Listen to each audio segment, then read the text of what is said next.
ओम साईराम आजिर साई संदेश रे बाबा कहउचंती मोर प्रिय संतान तो जीवन रे जहाँ भी सबू कष्ट तू सहीचु यही 2026 रे तोर सबू कष्ट दूरे जीव।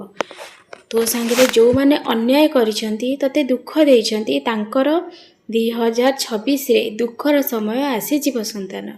तू जमा चिंता करनी, तू सब बेले मो आगे कांदुचु कहूचु बाबा मु जदि पूर्व जन्म रे किछि भूल करिथिली तो ए जन्म रे मु बहुत कष्ट पाइछि, किंतु ए जन्म रे मु किछि भी भूल करिनी।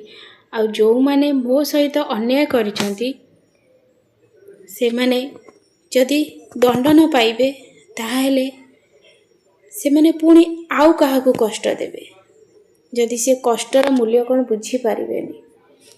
अन्य को कष्ट देले केते जे दुख लगे केते कष्ट हुए जदि से मैंने बुझी पारिबेनी। संतान तो मन रे सब बेले यही भावना अछि आ तू सब बेले कांदुछु।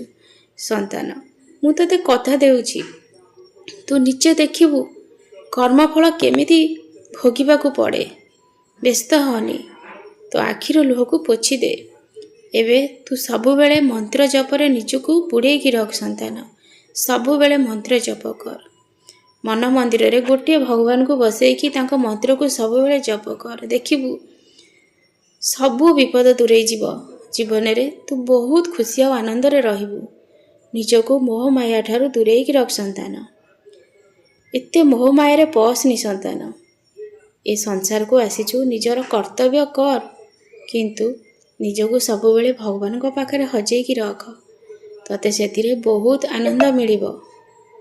ये स्वार्थपर संसार को तू जेते भल पाइबू, ये स्वार्थपर संसार तते सेते कष्ट देव। संतान एठी समस्ते मोह माया रे बंधा होइचंती, बिना स्वार्थ रे एठी केही काहाकू भल पांतिनी। संतान मु तते कहूची केवल गोटे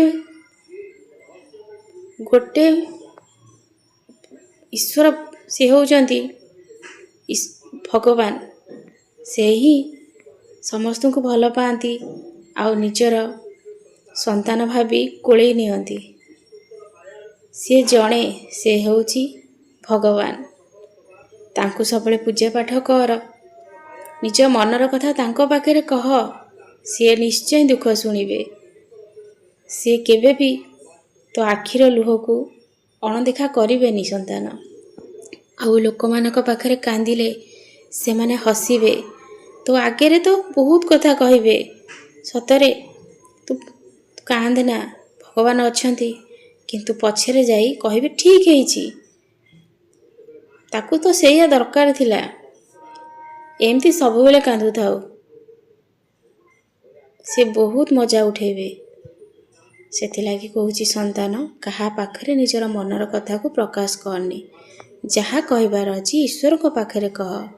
कर्मफल जेतेबेले कटिजिब पुणी तो जीवन रे सुख पळे आसीबो।